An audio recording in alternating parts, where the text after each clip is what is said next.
see here.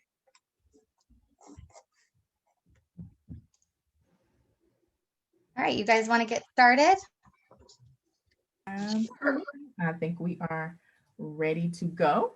Welcome everybody. I've done a couple of welcomes here on Facebook and I'm welcoming here in Zoom. We are super excited to have this episode today. Myself with Turning Point Dance Creations, Melissa McDaniel, and B. Zabrowski with Apollo Performance are happy, overjoyed, and excited to talk about how we identify and mitigate stress in our competitive dancers. Like I mentioned a few minutes ago to our Facebook Live people, we are in the thick of things. It is almost March, very hard to believe, but we are right in the middle of competition season, and we may be seeing some uncharacteristic behaviors, some concerning behaviors, and even some inhibiting behaviors out of our dancers that are a result of the stress that they're feeling, either from home, from us, from just the sheer nature of competition and what that means. So it's extremely important to us to help you understand how we can best help our dancers. So like I said, we're here with Jacqui Haas and Dr. Bonnie Robson, and I am so excited to have Bree introduce both of them. Hi, everybody. Happy Friday. Guys, we're so grateful to have Bonnie, Dr. Robson and Jacqui here with us today. We're going to call her Bonnie, but for you guys all out there, it's Dr. Robson. She has so much experience, but Bonnie Robson is a retired psychiatrist who has worked with elite athletes and performing artists, teachers, and administrators since 1983. So much experience in these areas. Her original research led to international presentations and publications in jury journals, such as Medical Problems of Performing Artists and Journal of Dance Medicine and Science. She served on their editorial boards, the board of PAMA and of Network Schools. She was honored with a Lifetime Achievement Award, right, from Network Schools for her achievement to contribution of the arts. And we're so excited to have her here. She's also, you can find her on Healthy Dancer Canada, and she consults the Canada's Ballet Jorgen, which is fantastic. Jacqui is a licensed athletic trainer, recently retired as a performing arts medicine program manager for Mercy Health at Cincinnati Ballet. She's a former professional ballet dancer and the author of 2 editions of Dance Anatomy published by Human Kinetics. She has a BA in dance from the University of South Florida, her athletic training education from University of Cincinnati, and is currently working on her MA at Northern Kentucky University. She teaches dance psychology, foundations, Pilates, and ballet at Northern Kentucky University, and teaching dance medicine workshops at Planet Dance and McGing Irish Dancers in Cincinnati. You both are incredible women. Thank you so much for being here. It's just what you guys have done already for this industry is so impressive, and I know there's so much work to be done, and you two are at the forefront of it. So thank you very much for being here. I want to get started. We have a lot to talk about today. This is a never-ending topic, it seems, and one we're learning more about as time goes on. And we're really fortunate that there's so many fantastic people that continue to jump on this train and add to the work that needs to be done. But Jacqui, a couple months ago, the Bridge Dance Project, if you're all of you out there are not familiar, it's the bridgedanceproject.com.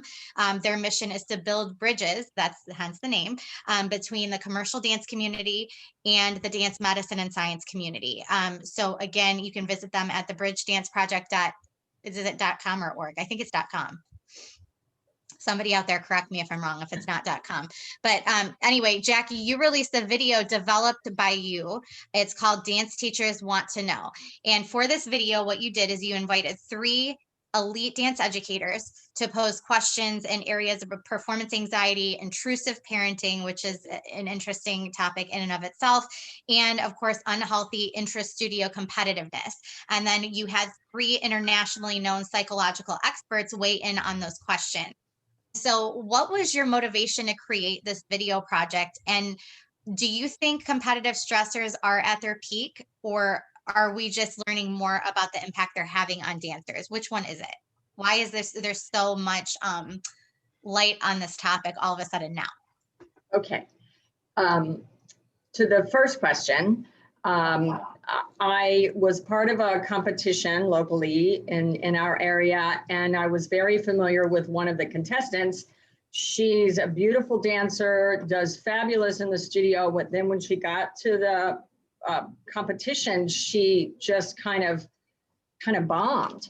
I mean, she still did well, but I couldn't figure out how that was. So I was kind of talking to teachers about it.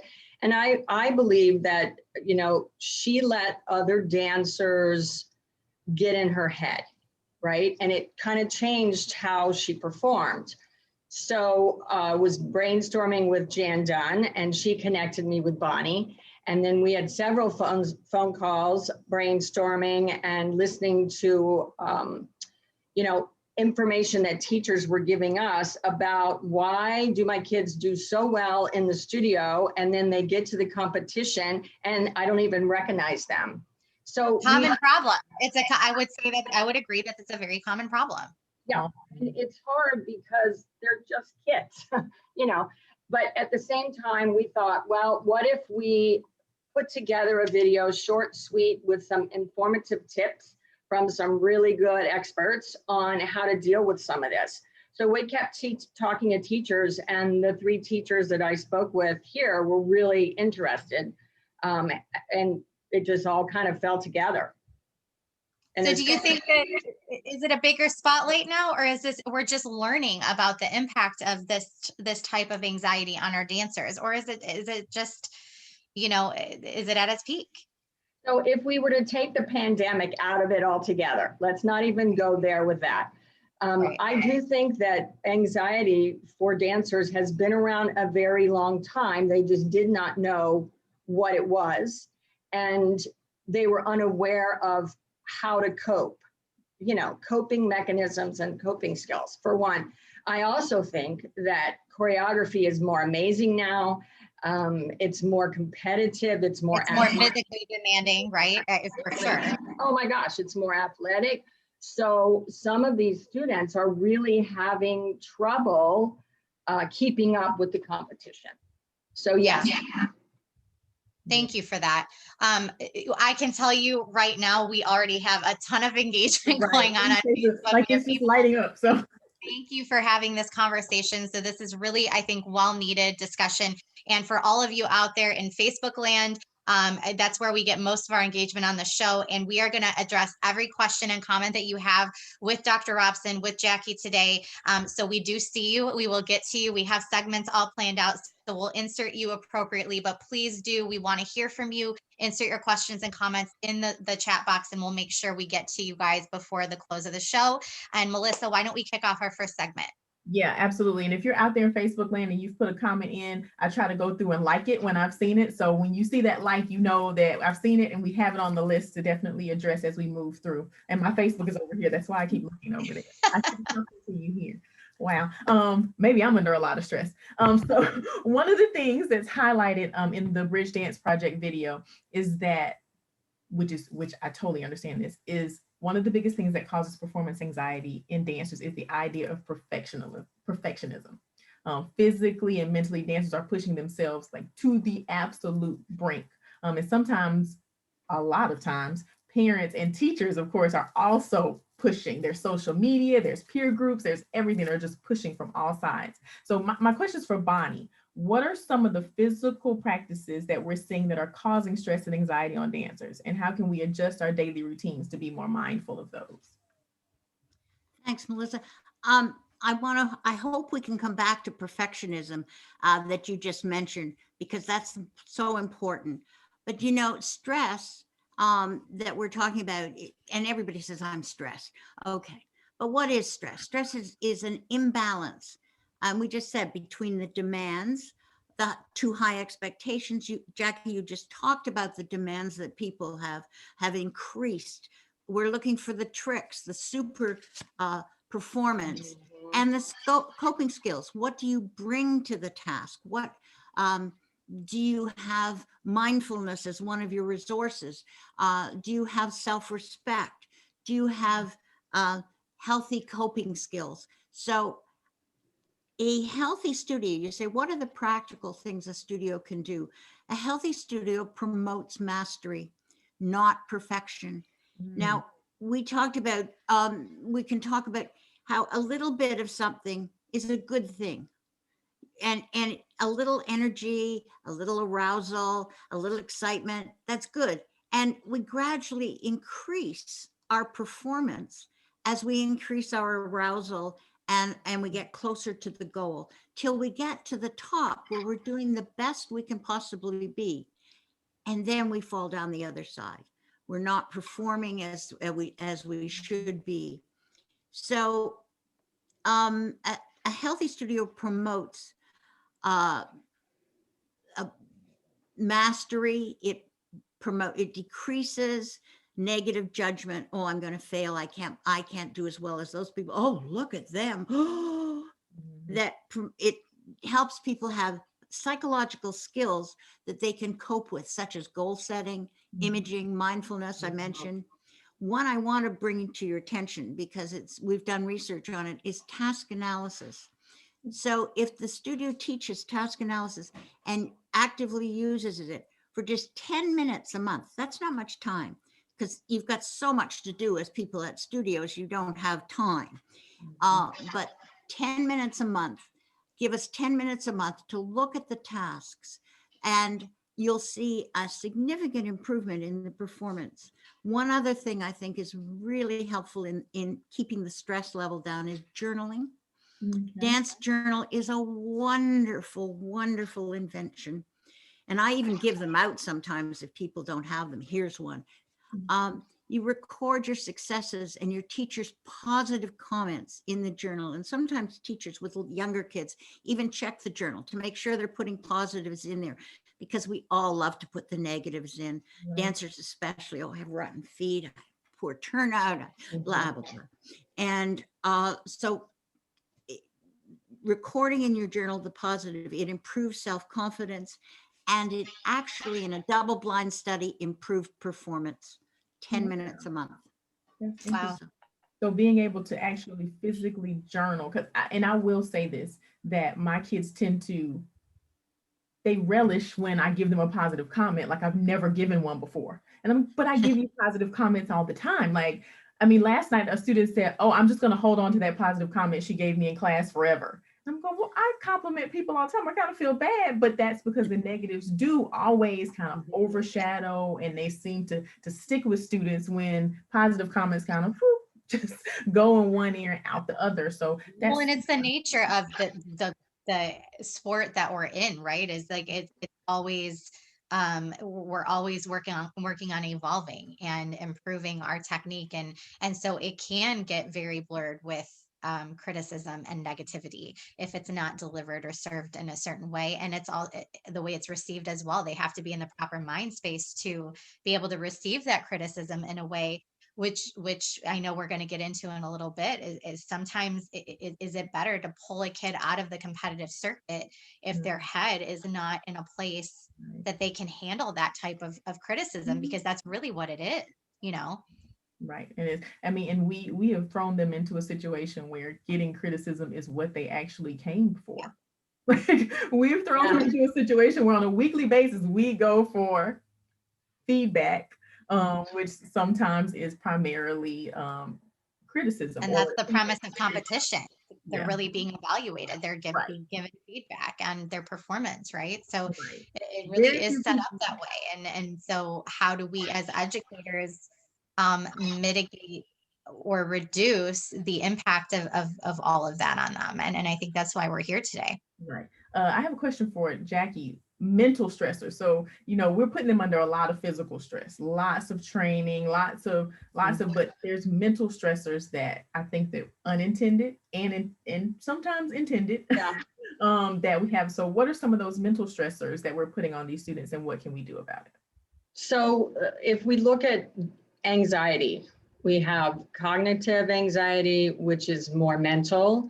They worry, they create all this fear, it kills their self-esteem and their confidence. Then we have somatic type anxiety, which now it's physical. They're sweating, they're jittery, they're nauseated, they're kind of ill to their stomach. And then we have state anxiety, which is a little bit of both, but it centers around the big event, which would be the competition. And I think a lot of the mental stressors that they deal with, one, they don't want to let their friends down. They may have a little injury that they're hiding and they know it's going to be a problem. They think they're fat that day.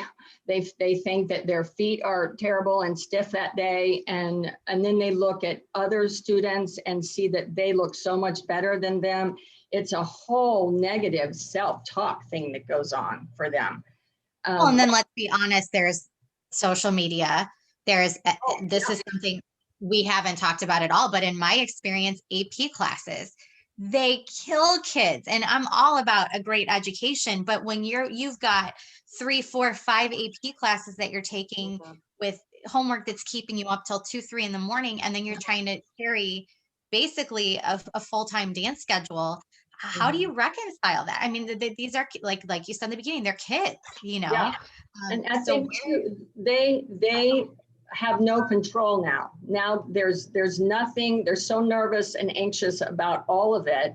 They have no control. And I think that's what starts the ball rolling, really, in the wrong direction for them. Yeah. Thank you. We have lots of questions and we're going to get to those. One of the most striking things to me about the video, and I know you guys wanted to talk about this, but how important it is for us as educators to normalize performance anxiety. That's something that everyone is going to experience, and that anxiety increases from the fear of it happening again. For me, that was so powerful because as educators, we really get so invested in this final product, in the kids. We were talking before we went live.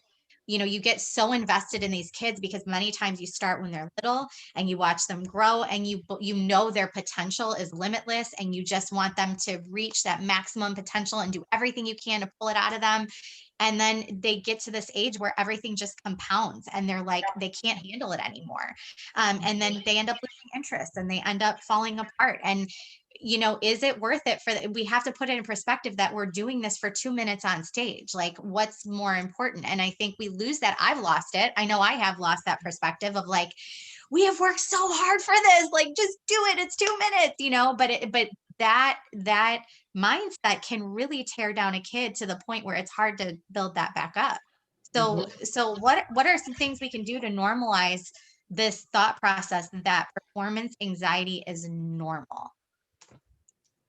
That for me? Yes, Jacqui. Sorry, I forgot to direct that. Yes.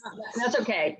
I feel like we all have to have a little bit more understanding of adolescence. I mean, this is ages 12 to 19. Their emotional regularity has not been fully developed yet, right. You know, and they also are going through lots of changes, body changes, weight changes, coordination changes. Movement that was easier a couple of years ago is now all of a sudden very challenging. Also, they need to feel like they're part of a group. They are there to dance with their peers. I ask my students all the time, what are you grateful for? And the majority of them say, I just love dancing live with my friends. So I don't think we can pull anything out of them more than that right then, right? Now, I do think that there are ways to promote being able to handle performance anxiety. I mean, if they engage with each other and pump each other up, kind of like a football team does, if they maybe watch videos of themselves doing really well, and I am pretty good. I'm not so bad. You know, there's lots of positive reinforcement that we can give them, but I really believe that it all comes down to self-confidence. Every conversation that we have with them needs to surround itself with giving them confidence. Then they can overcome some of the anxiety. If they're not confident and if they have limited self-esteem, it's going to be a train wreck, I think. Right. Yeah. And that, I think, applies to all things in life. I was just talking to a friend about that. So yes, I think that applies to us even as adults. Great comment, real quick, Bree, in Facebook about teaching students the growth mindset, which is kind of what this is around. It's a growth mindset and how powerful it is. And that mindset it makes it much easier to turn critiques into a positive thing, like an opportunity to improve. Yes, yes. Yeah, love that. Thank you, Gina. You're always so I know. awesome. And you can You have such actually great practice contribution. turning the negative into the positive. If you practice that regularly, you say, you know, something, oh, I just get so nervous. It's just, I can do this. I'm capable. I have done this many times before. I know I can. So that you can take that negative statement, but it does take practice. Mhm. Yeah, it's not instant and it's not natural for a lot of people. You know, I know that's not natural for me. And I'm sure it's the same way with kids. Everybody has a different disposition. Casey asked, what about positive stress? Is there any aspect to this that helps them learn to cope with the real world as an adult?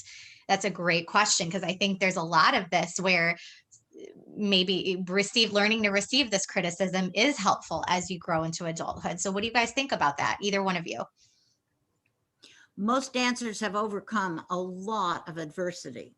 If you talk to adult dancers and teachers, as I have, they will tell you what they have experienced. It's not an easy road. It's an arduous road. And the Australian group have noted that. So that in itself is to be congratulated.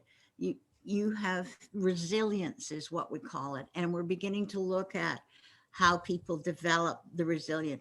Even a toughness questionnaire for dancers to see how they bounce back when they've had a disappointment. So these we are beginning to research that and to actively put that into practice. Thank you. And Tanya Clementson, I see you. We're going to get to you. Your question fits very nicely in the third segment that we have. So we'll make sure we put it down there. As a parent, one more follow-up question. As a parent, should we always tell them they are awesome to help with set confidence? Or can we give them constructive criticism as parents to help them improve? And maybe that's a good question for our third segment as well. We'll save that and hang on to that, Casey. So as we head into this next section, one of the causes of stress, especially among teens, is conflicts and or bullying among peers. We know when kids get to a certain age, things can get really dicey sometimes with personalities and peer groups and things of that nature. Everyone is competitive by nature. It's human nature. We're all competitive in our own way. Yet it's a slippery slope into toxic behavior when you're not emotionally equipped to put it in perspective, right? So Bonnie, what should studios be doing to make sure they are limiting and addressing this behavior in a constructive way? And they can. You know, bullying is the result of unhealthy rivalry, and an ego-involving climate is one to beware of. It promotes negative comparisons. I'm not as good as she is. Students are criticized. Try and do this better. Try and keep your head forward. Whatever. They're already seeing that negative, and they're not empowered or encouraged if they're criticized. There are stars in the class, and everybody knows who they are. And the stars are encouraged to demonstrate or go across the floor first. Mm-hmm. Alternatively, a task involvement climate promotes individual learning. So it takes into account different body types, different backgrounds, different levels of flexibility, and it's inclusive. That's what a task involving climate is. And it's welcoming. The goal is mastery of the skill. So you set a specific goal, it's mastery. It's specific, it's done this way. You can achieve it. We've seen other people achieve it. We know you can do it. And it's relevant to what we're learning this whole year. This is a task that's going to help you move ahead this year. Mm-hmm. So some studios deliberately promote cooperation, collaboration. I think Jacqui and I were talking about a studio once where they're actually taught to high five their competitors as they come off the stage and be gracious to their competitors and seeing the good in others and hoping that for them, not seeing it in a negative way. Again, journaling, reporting their successes. So that's what some studios have been doing and can do around the bullying, the mean girls. What do you suggest for studios that I've seen this a lot in my own experience? You know, you hear things after the fact, things that went on outside of the studio from someone else's perspective that, things over social media has made our life really hard in this way.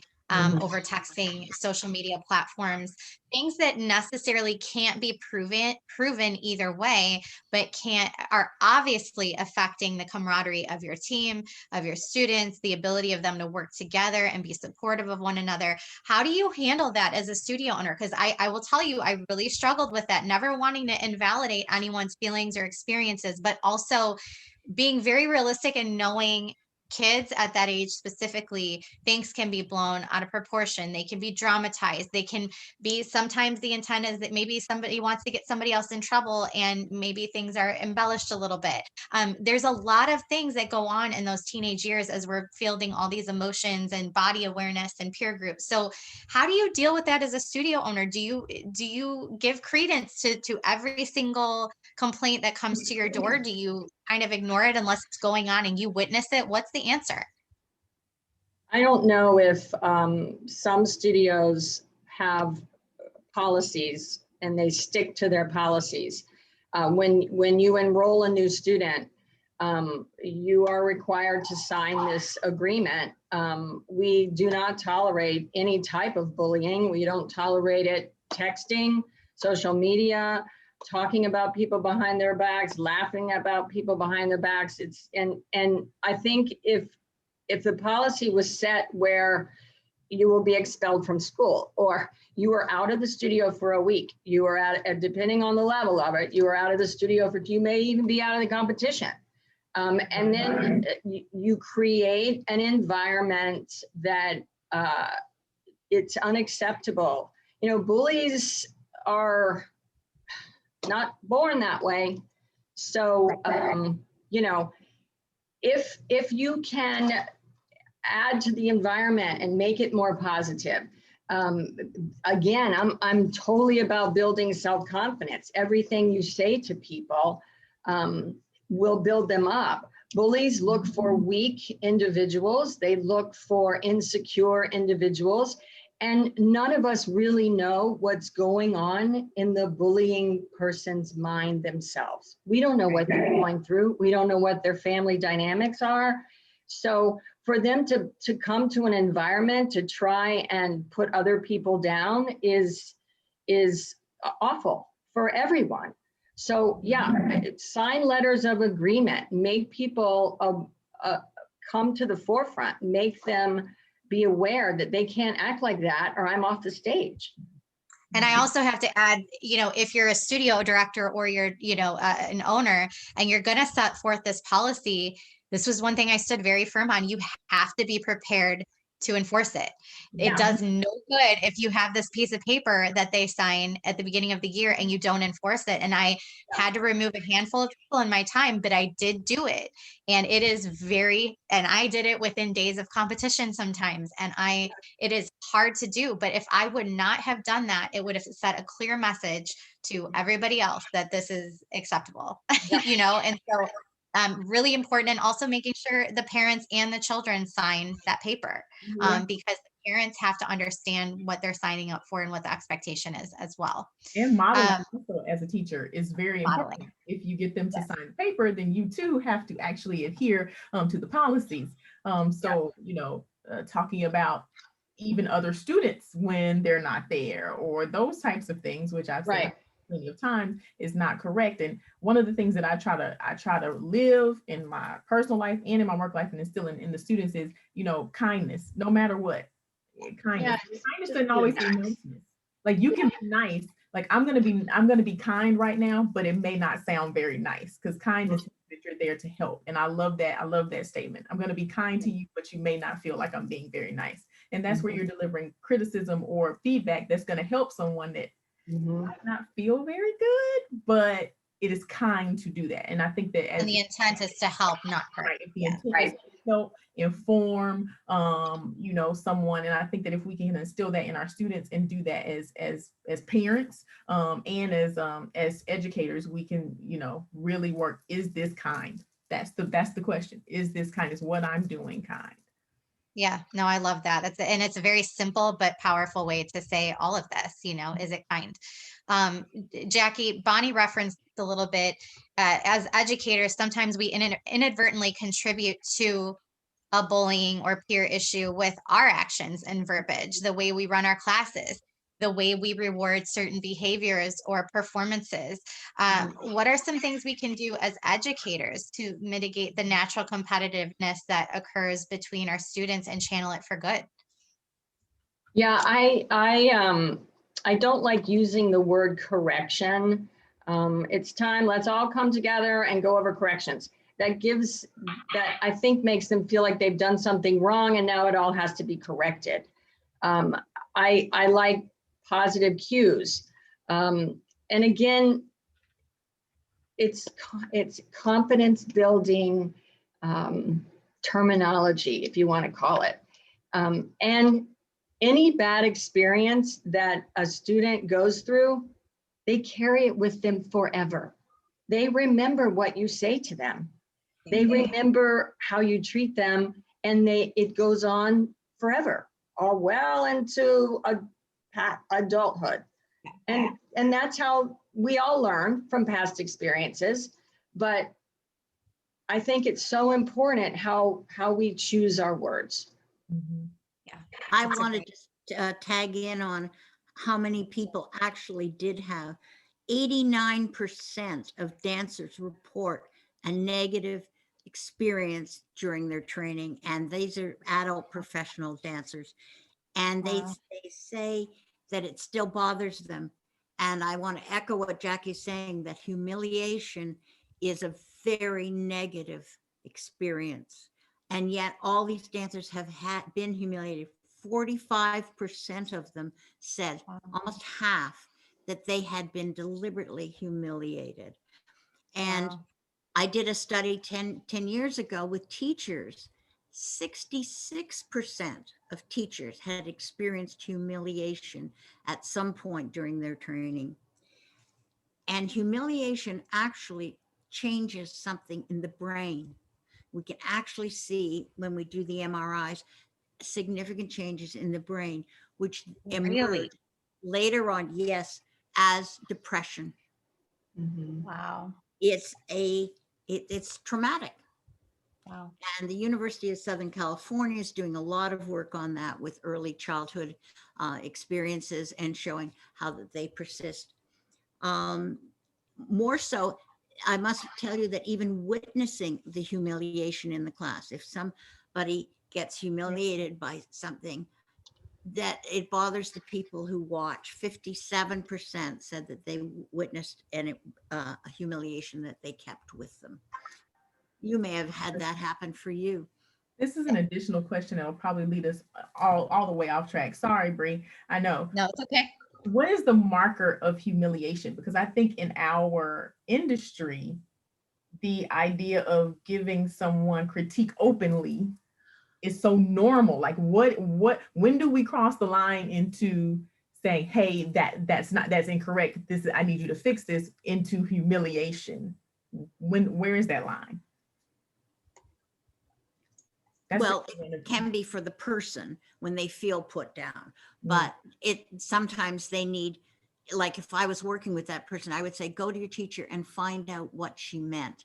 Did what you really need to correct? She wasn't saying you were a total loser. Right. What she was actually saying is, you have potential. Now, if you could just, now in this technique, in this Limon technique, we do not hold our head steady. We let it go with the flow. And I was just helping you to learn the words. So then that dancer comes back and I said, so what happened? Oh, well, it's all fine. Right. So having that person that is able to help them process that feedback, they come out of class, they're devastated, they heard it maybe not the way it was intended, but they heard it a certain way, they took it a certain way, they feel humiliated, which is, they're validated, that's how they feel. You can't take that away from somebody. But having that person, that support group outside of that room, that parent, that mentor, that whoever that can talk them down and maybe shed some perspective, A, will help mitigate the impact of that moment, but B, teaching them to advocate for themselves. And we're going to talk about, I know we had this conversation on the phone, but them being able to go up to their teacher and say, I heard this, when you said this, I heard this. Is this what you meant? Or what did you mean when you said this? Because I took it like this. But we talked about a very hard time with that, especially nowadays. So are you saying that having that support system outside of that classroom will mitigate the impact of that moment? Yes. Okay, good. That's good. I think also if we start a practice as teachers of explaining what we mean by our feedback, like we automatically say, hey, I want to correct you on something and I'm doing it because, if we can start to normalize that practice instead of just vomiting it out and moving on. What I so guilty, just blah all the time. So yeah, normalizing that practice of explaining why we're giving feedback versus just blurting it out there. Well, I think when you work with somebody for so long too, like you start to assume they know what I mean. Yeah. But you can't assume that. I think too, you have to remember that this age group sees the world totally differently than the teachers see the world. So, and like I said, they can come in that day and you have no idea what they have just been through prior to walking into the studio. And so whatever words you choose need to be more positive. You can even critique them positively. Yeah. But some people, it's interesting, and now I'm going on the rabbit hole, Melissa. Like my parents would say, well, that's just, that's everybody gets a trophy now. The world is just, let's just make everything easy for everybody. And, it's not really what we mean by that. We're not trying to make it so that your hard work isn't rewarded and your talent and all of those things, but we're just aware of the impact of all of our words and our actions so much more than we were 20 years ago. Do you agree with that? But it makes them a better dancer. It makes them a better human. It makes them a better in general. So why wouldn't you? We're not dumbing it down for anybody. We're just promoting their mindfulness. Yeah. And you're just saying things in a kind way. Yes. Yeah. So we've talked a lot about peer relationships. We talked a lot now about teacher relationships and how much of that takes part as part of the competitiveness and bullying among peers. But what about people who aren't in the studio, social media? What about people who have never stepped foot in your studio ever, have never taught one of your children, but are now influencing how they feel about themselves and how they actually perform in class through bullying? I don't even know where to start with that. Because it's exhausting, and it's like Monday morning quarterback and from the couch. I was talking with a colleague the other day. I wish we could turn all the comment sections off. Just don't comment. Social media has, I don't know. I know it's got some great things, but boy, oh boy, when it comes to teenage girls, I don't know. Yeah. What about you, Bonnie? What do you think? What's that? I said, what do you think, Bonnie, about social media and those pressures and bullying there? Well, I think it definitely occurs, and I think it was a phenomenon that started with the social media, that it became more to the front. Now, maybe, as Jacqui said, we've always been competitive. You're always a little bit of rivalry with your best friend, even though you'd be her first supporter. but definitely there's an increase as a result of the social media. What can I say? Everybody knows it. Yeah, we've got a comment from Stacy Ketchum on Facebook. She says that this is a very sensitive process because some students take corrections very personal. So you can't critique them during class in front of other students, but if you pull them aside, it's still hard because they feel singled out. Very hard situations. Do you guys have any insight there? I Bonnie? just echo what you said, Bree, is that you explain at the beginning of the year that that they know this is a process and that you're going to be correcting. Yeah. Yeah. And that not correcting. See, Jacqui, there's that word. Yeah. That you're going to Cueing. be giving them insight into Yes. what they might choose to use and what they might choose not to use. So you're saying to keep reminding, say it at the beginning of the year, manage that expectation, but you're going to have to keep repeating yourself over and over. I love you. I'm proud of you. This is why I'm giving you this feedback, and I want you to succeed, and I want you to get, grow even more, not get better, but grow even more. And, maximize your potential. I don't know if that's a good thing to say or not, but just keep reminding them of this. This is how we get there. Mm-hmm. You mentioned you have a pedagogy, you have a reason you're making that correction. You have a style you're teaching, you have a purpose. And the backstory is often very helpful for students. It's certainly helpful for me when I'm learning something to know why they're asking that. Yeah. Thank you. I've found that pulling students to the side sometimes, it seems like the right thing to do because you're like, okay, right, pull them and I'm going to isolate them and pull them over here and I'm going to tell them later. But then it makes it a way bigger deal. It's like putting gas on a fire. Like everyone's like, what's going on over there? What is that? I want to know what they're talking. What were you talking about? That's all. But I just couldn't say it out loud. Yeah. It's like, I think you have to walk a really fine line there. And I don't want to skip over, because I think this is a good place for Tanya's question, since we had been talking about bullying and peer pressure. Tanya Clementson. Why can't I read that? I probably need glasses. What do you suggest for parents to foster strong feelings of belonging in a smaller studio and a younger team? So how can parents foster this feeling of belonging among the other students and probably even among the other parents in the studio, so that kind of confidence is there? I feel that parents, and I'm a parent, so I have to catch myself all the time. I feel like parents need to listen better. I feel like every conversation, again, that they have with their student or their daughter or their son needs to be a confidence building conversation, but ask more questions. Then you can get more answers as to the direction that your child is going in, if that makes sense. If they come home and they're frustrated with this, and this, because I didn't get to do my solo and so did, don't tell them what they should be feeling about that, or don't tell them to march back in there and demand that you get to do your solo.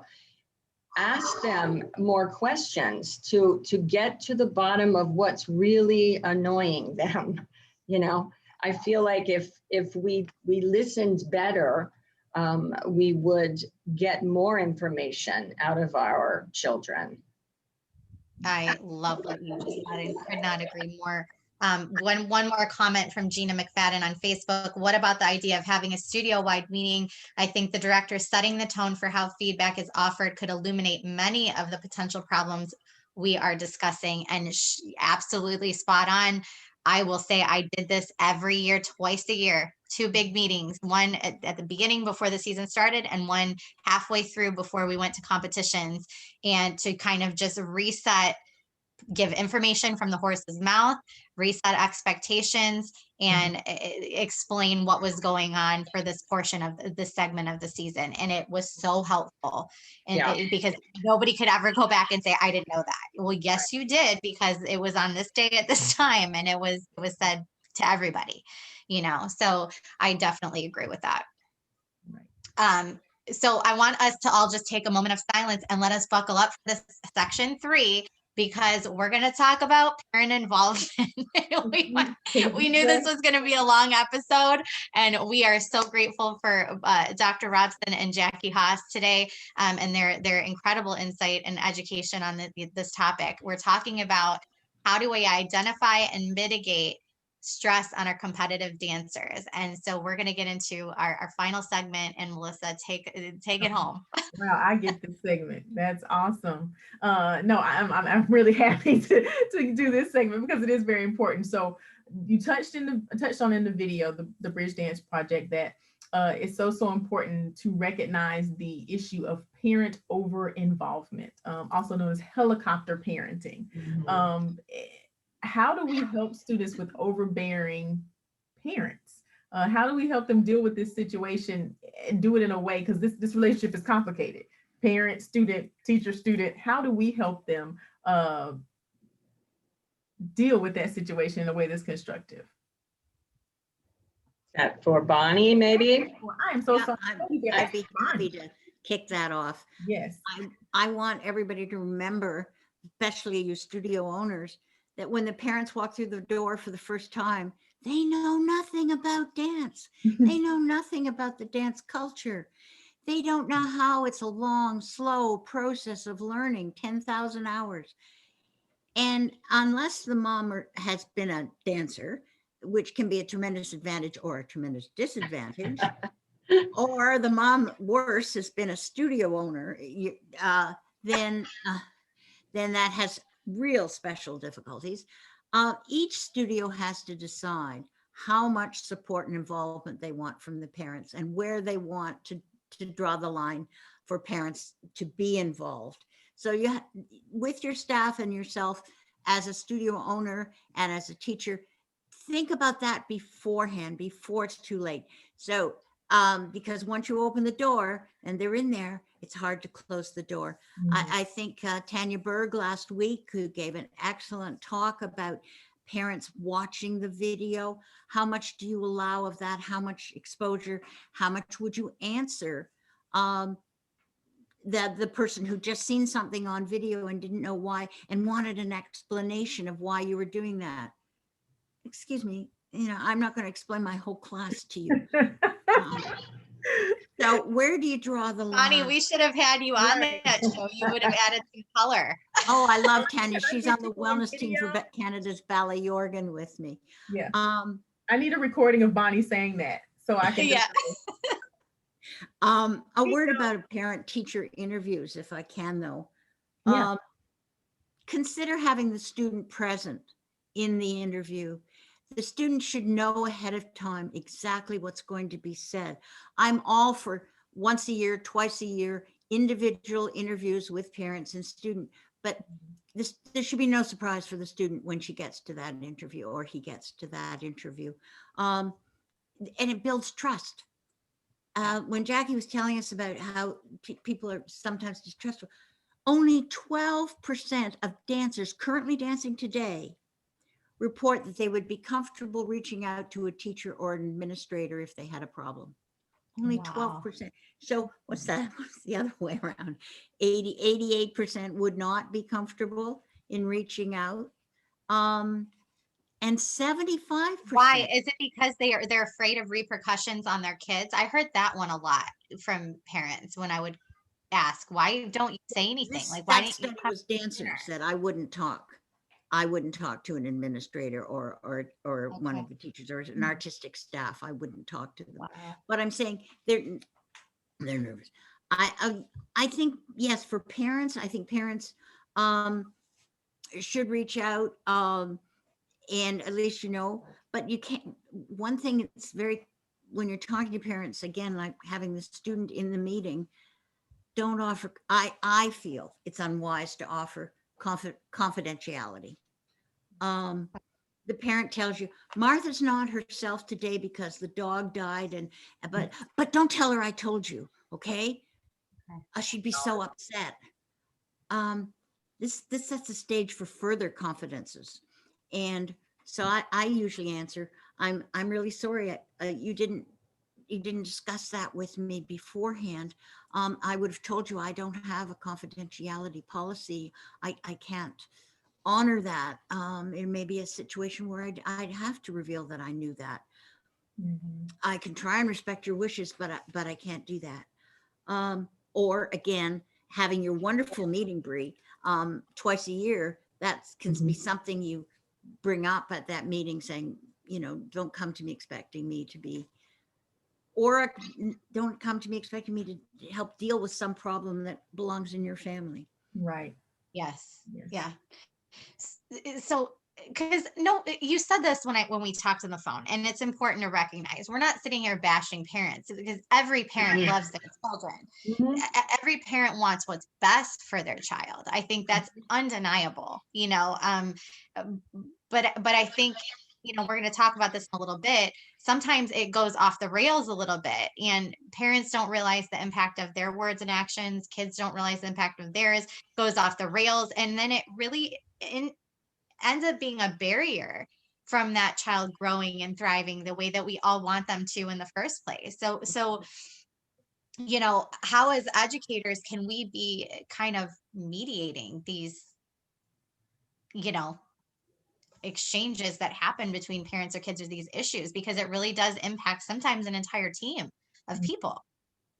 Like I've had parents like start talking about other kids and like in front of their kid and like watching at the door, and other kids not feeling comfortable that this parent's face is pressed against a closed rehearsal. Like just so many different things of how do you navigate that? Because then some parents will go, I'm the one paying the bill.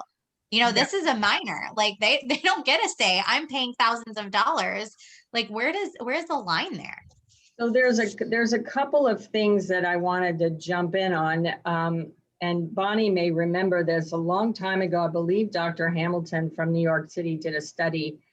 And I think only 0.01% of all of these dancers 900 make it to professional level. Yeah. The majority of the kids, students, dancers, they are there because they love dancing with their friends. They are there because they feel part of a group. They didn't fit in with the soccer team. They didn't fit in with the girls' softball team. They are dancers.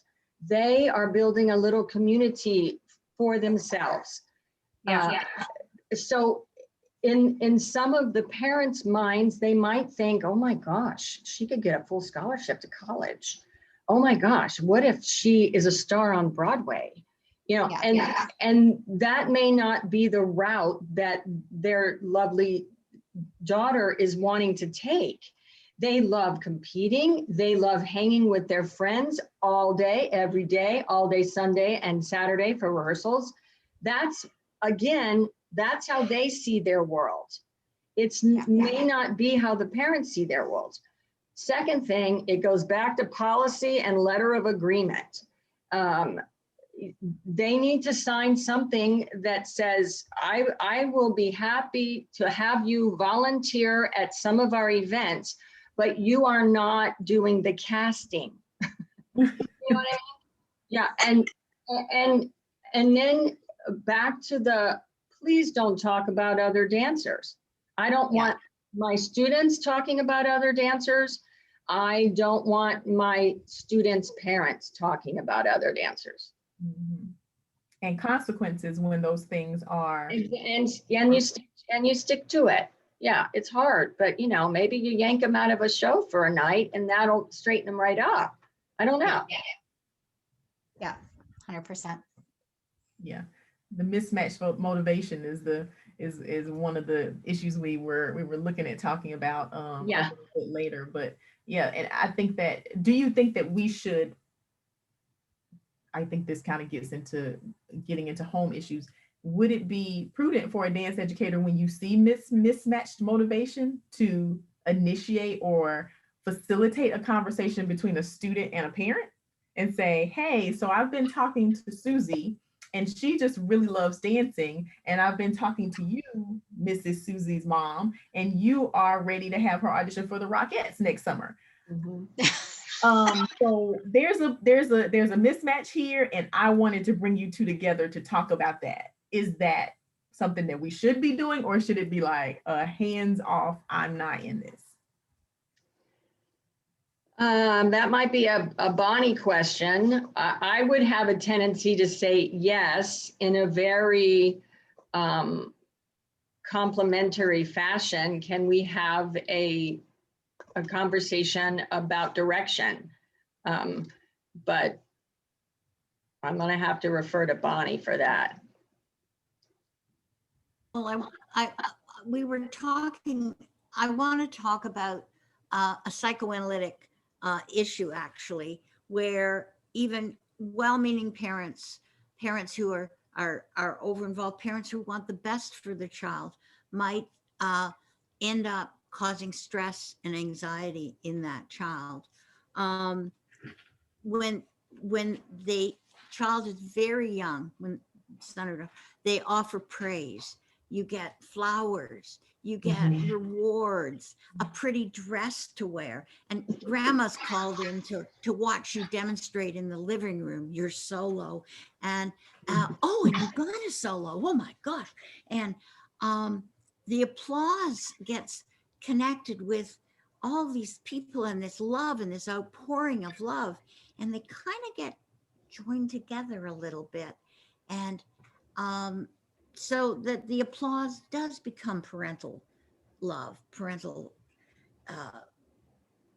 praise, Approval almost. joy. Yeah. And the dancer begins to fear, what if I don't do the performance well enough? What do I lose? Not just that performance. That's not what's running. All the love. I'm abandoned. I'm worth nothing. I'm hopeless.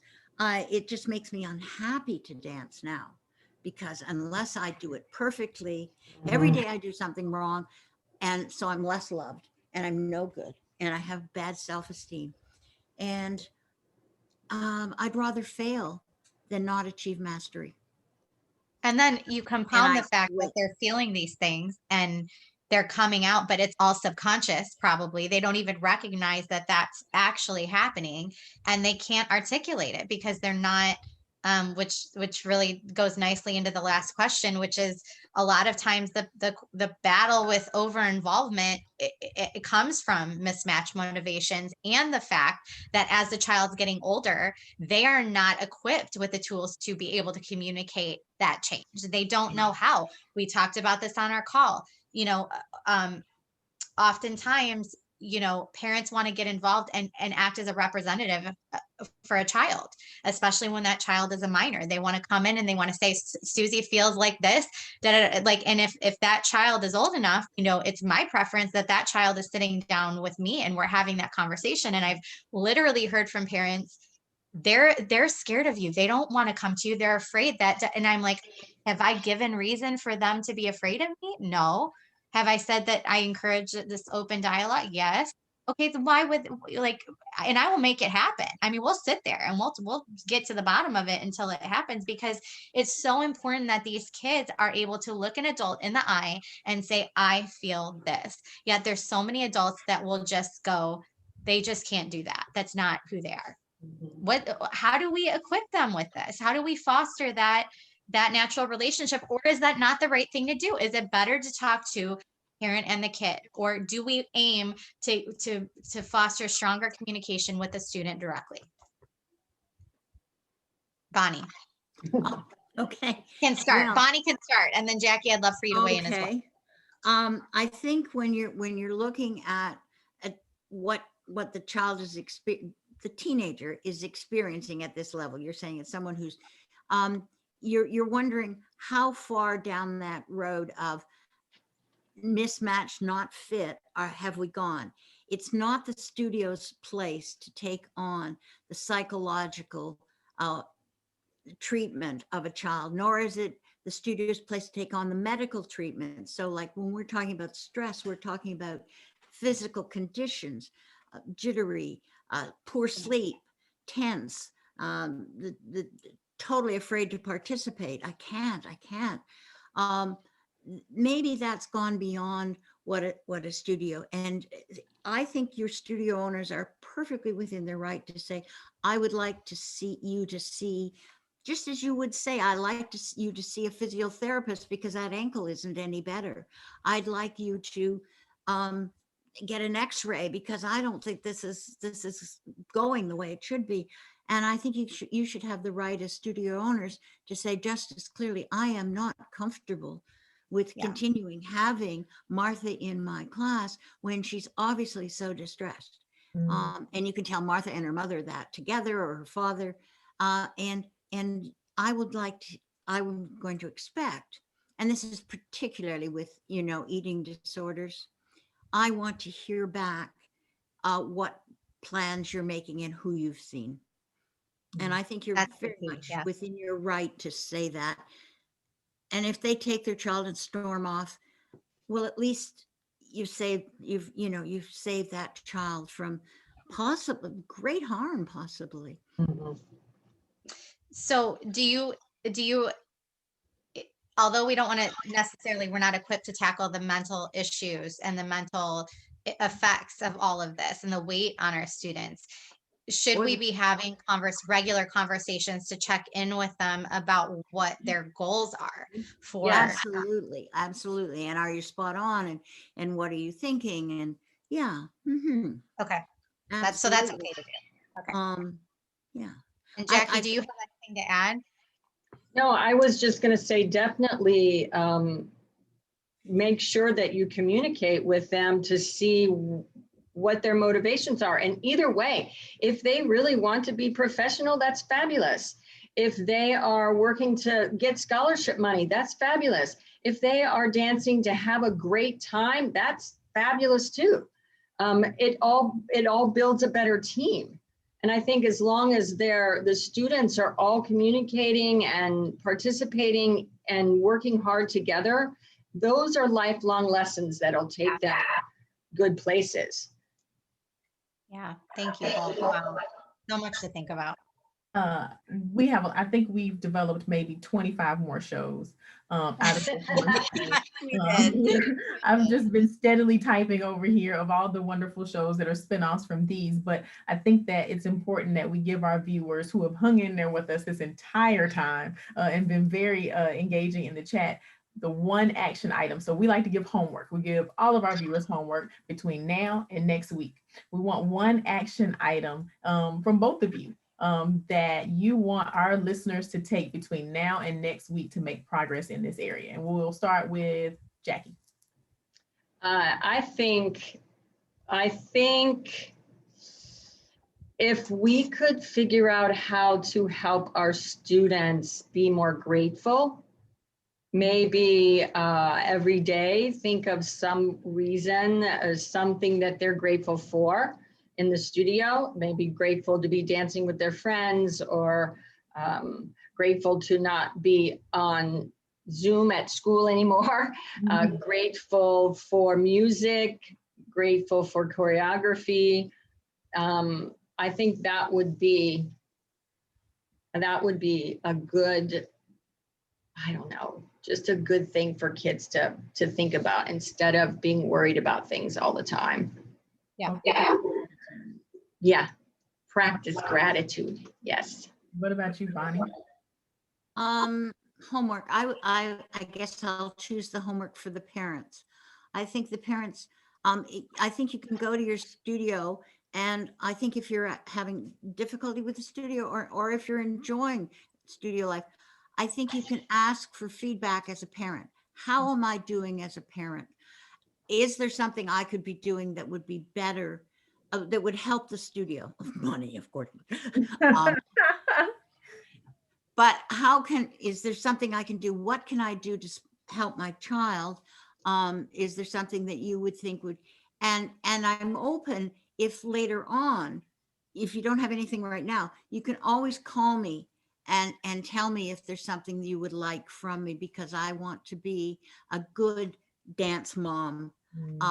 And so I need to learn that. So parents, don't be afraid to ask the question, how do I do with this? What do I do with that? What is my role?